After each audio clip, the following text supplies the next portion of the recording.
This past weekend, I checked out a local farmers market here in Budapest. It was recommended to me by one of my tour guides. I did a Communist History of Budapest walking tour, and afterward, I asked the guide about the best local cheeses. I love cheese, so I wanted to try some Hungarian cheese, and she said, "Oh, don't bother with the cheeses at the grocery stores. They're not very good. If you want good cheese and authentic local products, check out this farmers market here." And it was actually off the map.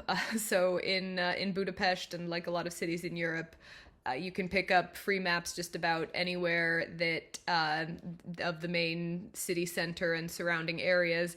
And she recommended to check out this farmers market that was in a park that was a couple of metro stops off the map, which was kind of exciting because I guess the farther off the map it is, that probably means it's less touristy, and it did not disappoint. When I got to the farmers market, everybody was speaking Hungarian. There weren't any signs in English. Nobody spoke English, and it genuinely seemed like the sort of place where the locals go, not just some kind of a tourist trap. And it was really interesting to wander around and just check it out. It was like a giant flea market, basically. There was produce, food, and people with all kinds of different stands, just the little tables set up, some with tents, some not. Some people just had blankets spread out over the sidewalk with products piled high on them. And at one stand, this one woman had a stack of what looked like used bras. I guess clearly there must be a market for that, so more power to her, wish her well. And I did find a couple of stands selling cheese. At one of them, the lady who was selling the cheese was really nice, gave me a couple of free samples, and all of the cheese was fresh and looked handmade. When I asked her if any of it was local, she said it was all Austrian, but the cheese was so good that I had to buy some anyway. I also got some sausage and pork cracklings from this woman who was selling them basically out of the back of her car, but with a table set up, and all of it looked fresh and homemade. The sausage ended up being a little bit too spicy for my taste, but the pork cracklings were delicious. They were very different from the kind that I usually see in the US, which I think are Mexican style, where they're fried so that they're just completely hard and crispy. But these ones were still crispy, but they were soft on the inside and kind of juicy. I thought they were delicious. Highly recommend. And I also tried the popular Hungarian street food kurtos kalaks, sorry for my pronunciation, aka chimney cakes. Just got this hot, fresh kurtos kalak from a farmer's market. Really excited to try it. Kurtos kalak, also known as chimney cake, is a traditional Hungarian dessert. It's really cool how they make them. They wrap dough around this thick rod and then cook them over a fire. I tried these a few years ago in Romania, but the ones in Hungary are a little bit different. They seem shorter and thicker, while the ones in Romania were a lot bigger, much taller and thinner. And this is actually, not gonna lie, my second attempt at trying these here in Budapest, but the last one I tried was honestly a little disappointing. I got it from a shop in what was probably too close to a touristy part of town, and it was a little disappointing because it felt like they were kind of rushing them out and it wasn't fully cooked in the middle. So it was a nice hot crispy exterior but kind of raw dough in the middle. But this one I have much higher hopes for. I got this one from a guy selling them out of the back of a truck. They have this kind of metal fire pit on a stand, and they take the rods that have the cakes on them, they put them over the fire, and then there's this chain mechanism that keeps them rotating so that the cakes are constantly rotating to cook. Anyways, let's see how it tastes.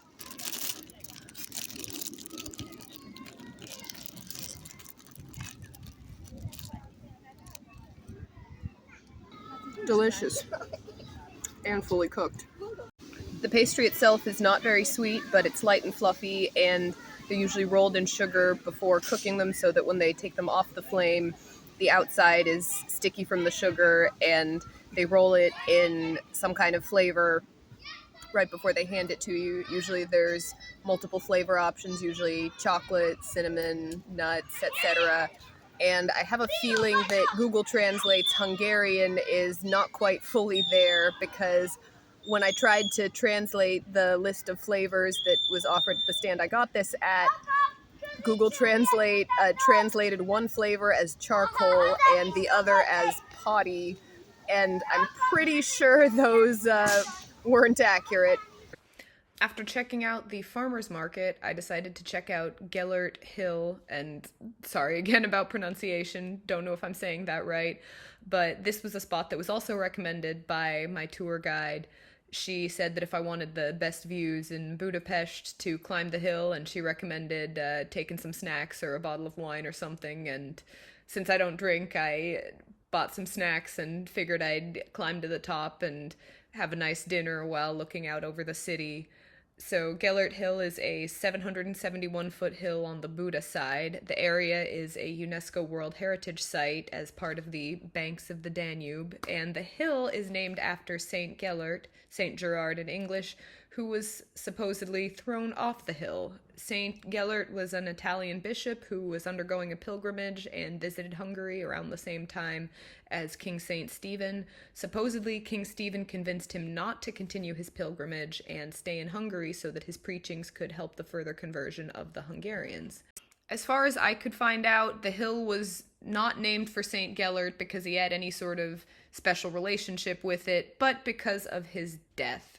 According to legend, during the Great Pagan Rebellion of 1046, St. Gellert was assassinated.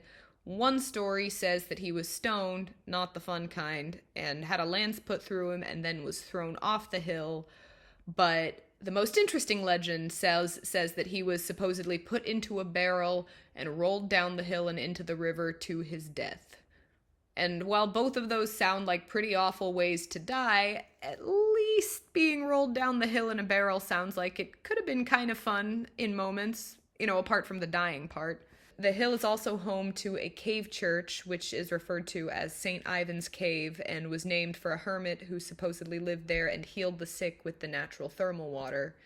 In the 19th century, a poor family lived in the cave and built a small house there. It was consecrated in the 1920s, and the first modern entrance was built by a group of Pauline monks. After that, it was used as a chapel and a monastery until 1951, and also apparently was a field hospital for Nazi soldiers during World War II. Yikes. I bet the cave's prior inhabitants were all rolling over in their graves during that time. And then in 1951, while the Soviets were occupying Budapest, the cave was raided as part of their crackdown against religion, and the cave was sealed up. After the fall of the Iron Curtain, however, the chapel reopened in August 1989. The hill has a citadel on top, which is a fortress from 1851 that was built after the Hungarian Revolution of 1848. And it was closed when I got there, which was kind of disappointing. So I hiked all the way up this hill, and it was a nice hike, just very steep, and there was a lot of winding paths everywhere and not a whole lot of, or really any signage, and some of the paths branched off to various lookout points. So I probably ended up going twice the distance because I'd turn one way and get to a lookout point that didn't lead any further upwards, so I had to keep doubling back, and it was exhausting, but holy shit, the view was worth it. It was insane. It was just this incredible view over both Buda and Pest, and it was gorgeous, just simply breathtaking. I found a nice rock to sit on and enjoyed some snacks while looking out over the city, and it was probably the best dinner I've had in Budapest so far, if just for the view alone. I highly recommend making the trek if you're ever in Budapest. This was where I shot most of the footage of the bird's eye view of Budapest video that I created.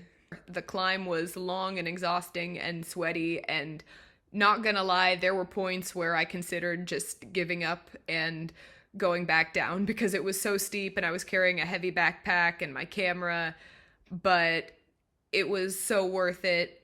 This was probably one of my favorite places in Budapest. The view was amazing. It was so peaceful and green. Like the hill, it was covered in all kinds of foliage and nature, so even though it was in the middle of a city, it still felt like I was just out in the wilderness somewhere, just peaceful, tranquil, and like wonderful place to just have a picnic and enjoy the gorgeous scenery of Budapest. Once again, thanks for watching, and stay tuned for more stories from Budapest and digital nomad adventures.